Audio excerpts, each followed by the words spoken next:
So recently, my wife and I got back from a short stay at a cabin in the woods.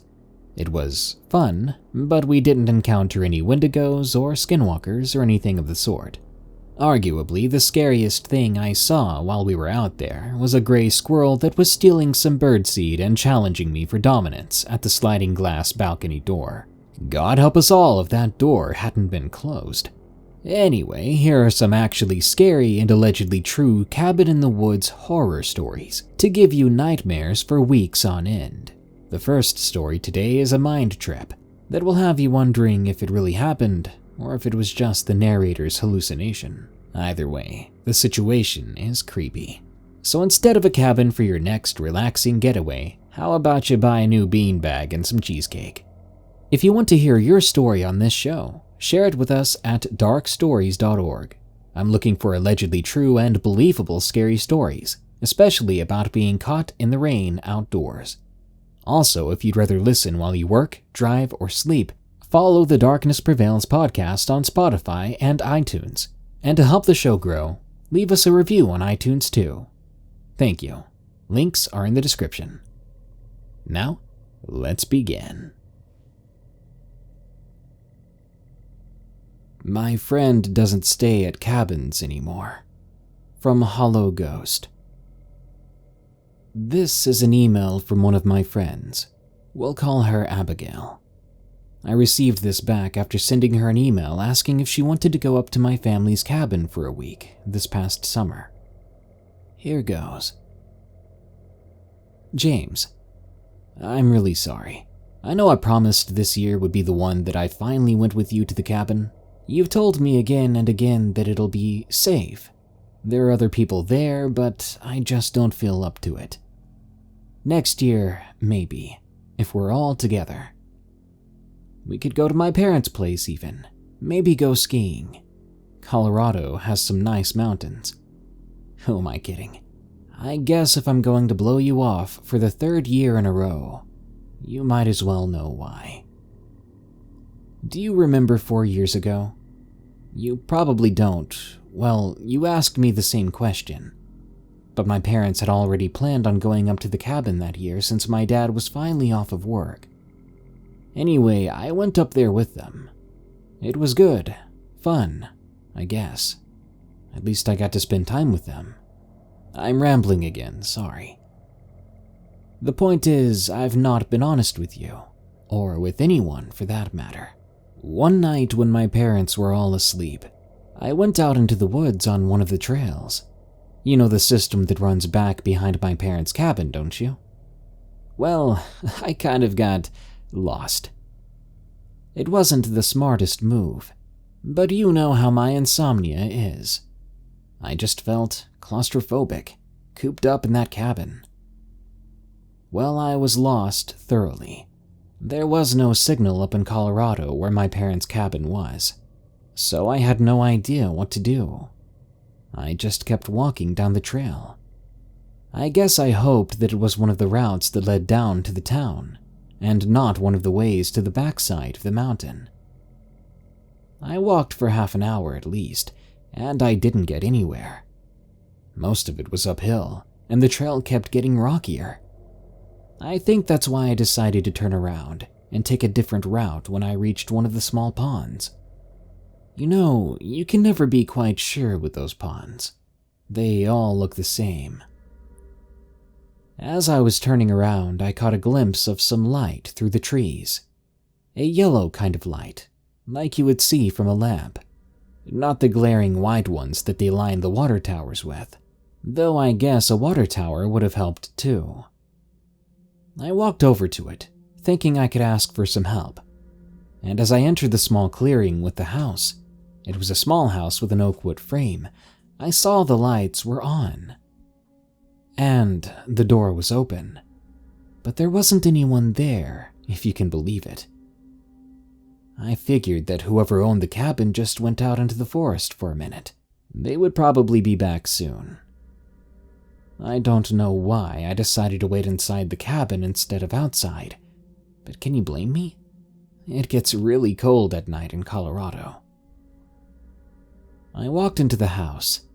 A rich person definitely owned it, It had all the bells and whistles. A nice stove, refrigerator, the biggest flat screen I'd ever seen. I sat down on the couch. I don't think I even waited 2 minutes before a young man walked back in. He was wearing casual clothes, a blue hoodie, if I remember correctly, and jeans. He looked surprised to see me there. I asked him if he knew the way back to town, or if he could at least help me get back to my parents' cabin. He ignored my question at first, the nerve, and said, "Darling, you look cold. Let me get you a drink and a blanket first." Now, there was something seriously off about the dude. I can't quite place my finger on it, but it was something about the way he walked and moved his arms. It just looked jerky and weird. And his face looked fine, I guess, except that it was too long and too smooth. And he would never look me in the eyes. He got back with the tea and a map, which I thought was the sweetest thing. He said he would be in the other room to get a blanket for me. And then he just, stood there, watching me. It was really creepy. I didn't trust the tea then. I was in the middle of the forest at some stranger's house, and a funky-looking stranger on top of that. I was seriously freaked out, and I began to think, he's not going to leave until I drink some tea, is he? So I planned on drinking it and then getting the heck out of there. I took one sip, and it tasted bitter as heck. But he was already walking away, seemingly satisfied. I don't remember much after that, but I do remember trying to stand and run. I don't even think I made it to the door before I collapsed. This part's where it gets weirder. I woke up in his cabin sometime later. It was dark inside, and I had to kind of fumble my way around until I found the coffee table. It was dark, pitch black, but I could still see a bit somehow. I really don't know how to describe this to you, but I think it was coming through the windows. The wall by the windows was just lighter than the rest of the room, but it was even darker outside than it was inside. I went up to the window and pressed my hand against the glass. The glass was hot like the sidewalk during the summer. I thought I'd burned myself, but it didn't hurt, and it didn't even feel warm. It's hard to explain, but I could just tell it was hot. Then I heard someone scream behind me. It was this little girl. She looked like she was only 11. I think that was when I realized that there was something seriously wrong here. There were 8 of us in the cabin. It took the rest of them about an hour to wake up, and when they did, it was silent. Nobody wanted to talk. I think all of us, being strangers in an even stranger cabin, we were all just confused at first. I decided there was no use in just standing around, so I got up and I told them I was going to do some exploring.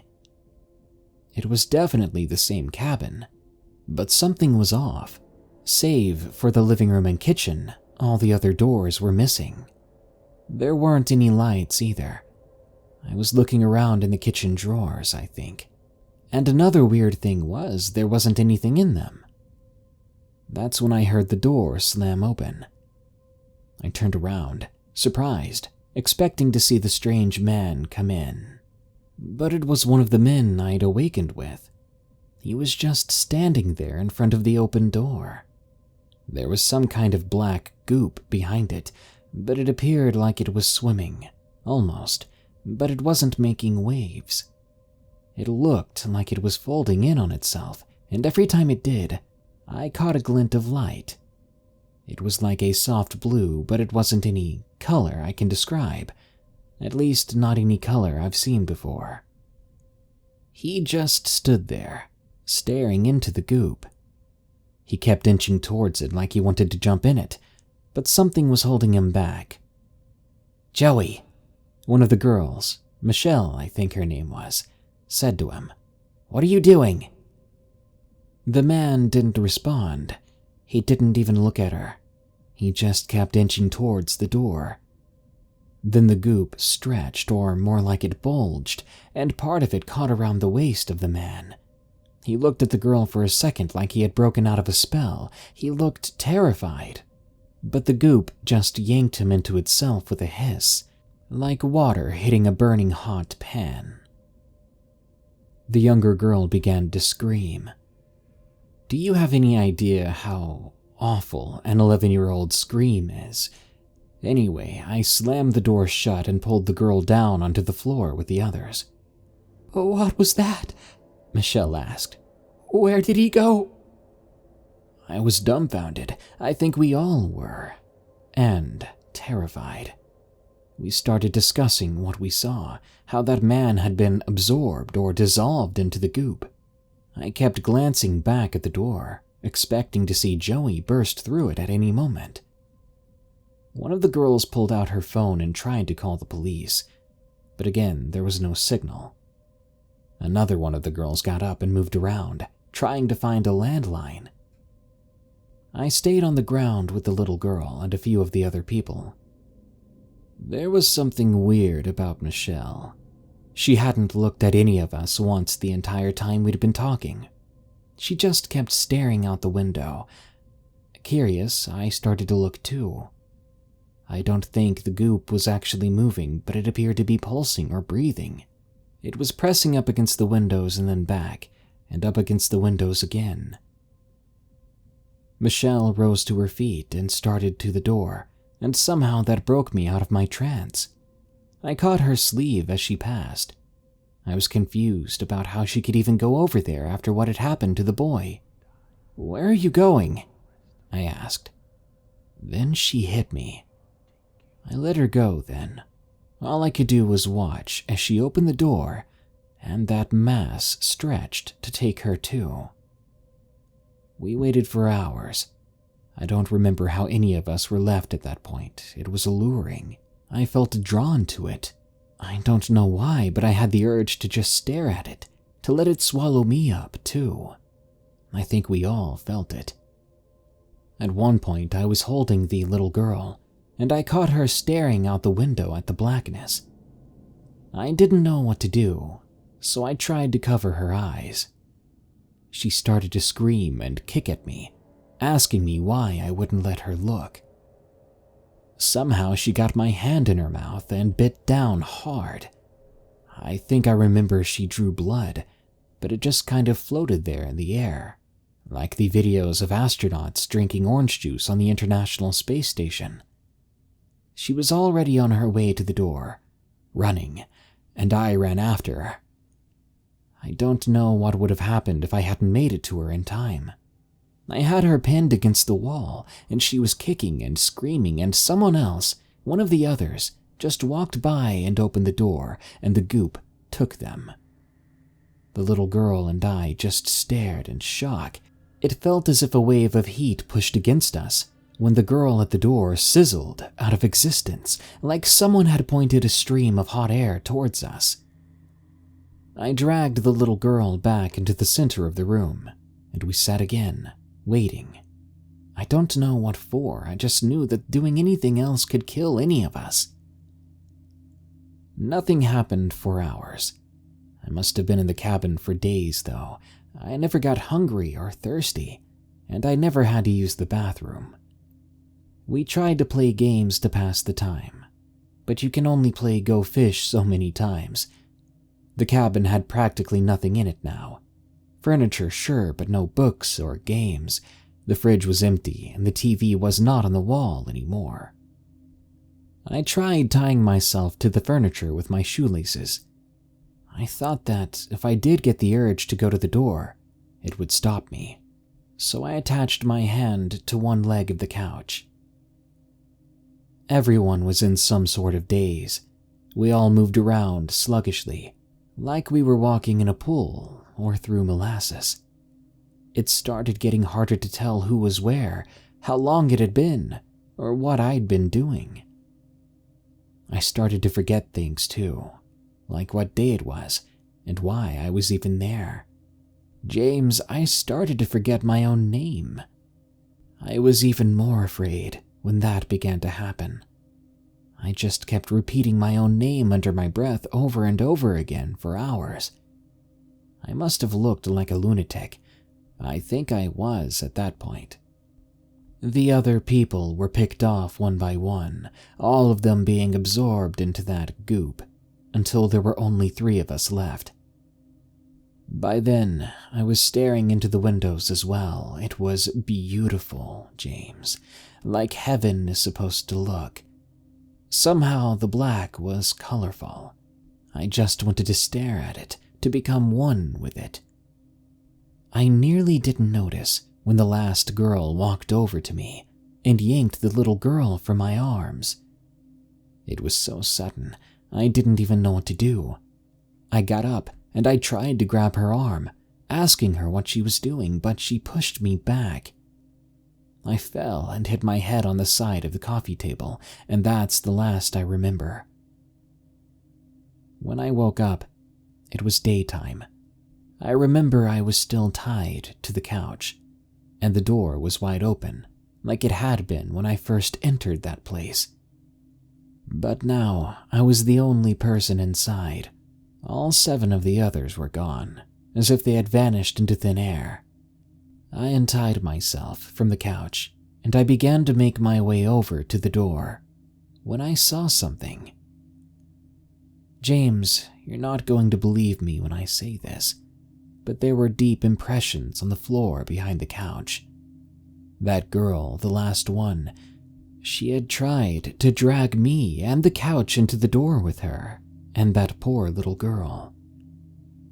I didn't know what else to do, so I ran. I ran as fast as I could, all the way back to my family's cabin. I didn't come out of the cabin for the rest of the trip, and I haven't been back since. Now I hope you understand why I won't go with you. Again, I'm really sorry, but I just can't. I hope that you'll be safe too. Have fun. And James, don't go getting lost, especially at night. Cabin Creature. From TheHedorah. So this happened not too long ago, just about a year ago, I think. My 2 sisters and I never knew this would happen to us.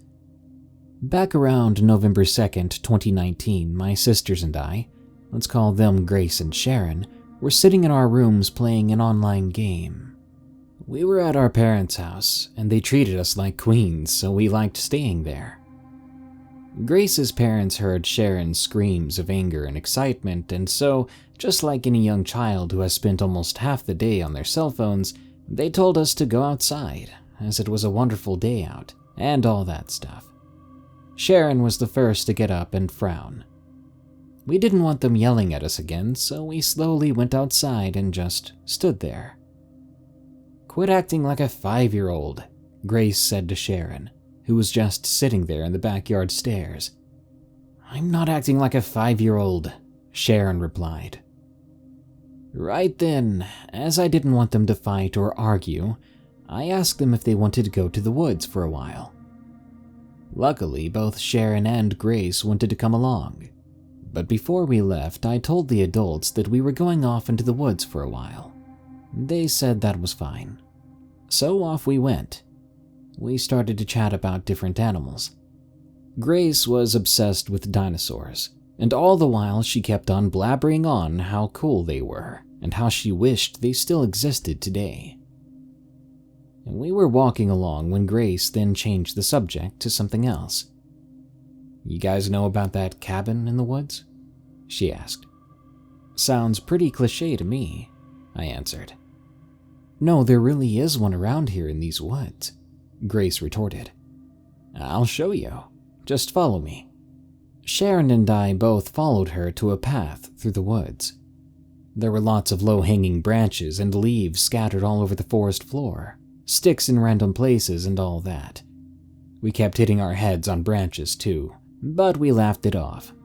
Soon Grace stopped and looked at us. She had this wide smile filled with excitement as she pointed up to the hill that was not too far from where we stood. On that hill was a cabin. It wasn't your typical horror movie cabin, all creepy and worn out, but it was a new one, as if it had been recently built. "So, we're going inside someone's cabin without permission, huh?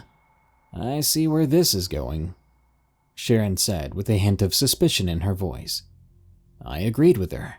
The place did look like someone's residence. "No," Grace retorted. "I've been there. No one lives there. I promise it's safe." "It's safe," I say. "When people say something's safe, it's never safe." "Are you coming or not?" Grace shouts. She was already halfway up the small grassy hill. Sharon looked at me and I looked back at her.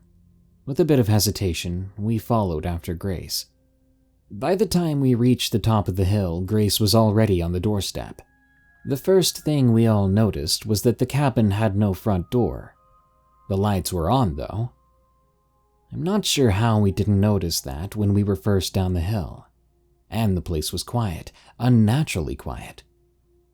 Grace went inside and Sharon followed, with me behind. The smell of cut grass soon hit my nose with the force of a semi-truck. "Why does it smell like that?" I ask. "Took the words right out of my mouth," Sharon agreed. Immediately we heard footsteps. Not a person, but more like an animal walking on all fours. I froze. "Guys, we need to leave. Someone's animal is in here." Grace nodded slightly, but apparently she didn't agree with my idea. Instead, she began to explore around the cabin, as if she was looking for something. "Run!" Sharon suddenly shouted and took off out of the cabin. Grace and I then turned around, only to see a massive animal of some kind standing just inches away from the staircase. It was white, impossibly skinny, so skinny in fact that it was almost bone. It had these black sunken-in eyes. It was about 8 feet tall and stood like a person, and it stared at us. "What is that?" I whispered into Grace's ear. Grace didn't answer, and I understood why. We were so terrified by this creature. This white thing then decided to crawl back up the stairs, now seemingly uninterested in us. The way it crawled was more like a spider. Before finally vanishing in the darkness upstairs, it took one last emotionless glance back at us. It stared for only a few seconds, then leapt the last 4 stairs up. Grace grabbed me by the arm and took me outside. Sharon was there waiting for us, mouth agape, staring at the cabin. There was no need for us to speak. We fled away from the cabin, down the hill, through the woods, and finally made it back into the backyard, where the adults stared at us with suspicious eyes. We made it out, alive, but confused and traumatized. Dragon on Vacation. From YOLOFishy23. At the time of writing this, I'm 17. I have 2 younger siblings, a brother Josh and a sister Krista, who are both 14. My mother is a very kind woman, always helping other members of my family when they need it. My father passed away when I was 10. He always had a way of making any situation a good one. Finally, there's Uncle Jesse, my mom's brother. He was living with us at the time because he had lost his arm a year before. This story may sound crazy, but I swear on my life this happened. I even have a scar as a reminder, but I'll explain that along with the story. This happened to me and my family when we were on vacation in the UK. We had been driving to a small town in the UK countryside. The drive was about 5 hours. There were 5 of us in the car: myself, my 2 younger siblings, Mom, and Uncle Jesse. My siblings, Josh and Krista, were both asleep at the time. My mom was driving while my uncle and myself were talking about what plans we had when we arrived. We had rented a cottage by a lake for 2 weeks. Eventually, we arrived at the cottage. My mother stepped out of the vehicle and went to wake up Josh and Krista, while Uncle Jesse went to unlock the door. "Mom, I'm gonna go take a walk, okay?" I said, climbing out of the car. My mom responded with, "Okay, just don't wander off too far." The cottage was laid out like this. At the front was a deep forest that stretched around until it reached the back of the cottage. Then it opened up to reveal a beautiful lake. If you stood on the shore, you could see other cottages around the lake. I started walking about 20 meters or so into the forest. It didn't take long for me to spot something strange. Claw marks on some of the trees. They looked like they could have been from a bear, except they were about as long as my entire arm, and they wrapped around the whole trunk of the tree, like something had used the tree to pull itself upwards. Then I felt it, a feeling I'll never forget, the feeling that I should run, and run fast. I kept walking, and as I did, the feeling kept getting worse and worse, until I was about 30 meters in. By then, I could not take it anymore, so I ran back out. When I'd gotten back to the cottage, my family had already brought our bags in. The rest of the day went without any problems. We all went to bed, but I soon discovered that night it would be one night that I wish had never happened. The cottage had 2 bedrooms. My siblings and I were all sleeping in one, my mom in the other, and my Uncle Jesse was sleeping on the couch. It was around 3 a.m., and I was lying in bed, unable to fall asleep. Suddenly I got up, because I saw Uncle Jesse leaving the cottage. I got up and ran after him. I caught up to him about halfway to the beach. He told me he was going to sit by the water for a bit, so I joined him. We were sitting by the water together for about half an hour before we decided to head back in. The distance from the shore to the back door was about 150 meters. We had walked about 50 meters when the feeling from before returned stronger than ever. I was guessing Uncle Jesse felt it too, because he told me to speed it up. This is the hardest part for me to tell. When we were about 25 meters from the door, Uncle Jesse broke out into a full-blown sprint. Before I could follow suit, I felt a sharp pain in my back, and something pushed me into the ground. I began to hear a rumbling growl. Suddenly, there was a pressure on my back, as if something was standing on top of me. I heard screaming coming from the cabin. I raised my head to see my mother, my siblings, and my uncle, all standing there with their faces locked in looks of fear, and they were white as snow. I could feel it. Whatever was causing the pressure in my back, it had a scaly texture to it. Then the weight was lifted off of me. I was not able to move until my mom ran over and helped me up. I turned my head to see this massive creature hidden among the tall trees. The only clear part I could see were its large yellow lizard-like eyes. Together, my mom and I ran inside. We completely locked the place down, and we didn't leave the cottage for the rest of our vacation. That creature left a scar on my back. I assume it tore into me with its claws. Thanks for listening to my experience. I know how crazy it sounds, but I swear it happened. Please, if you ever enter the UK countryside, be careful.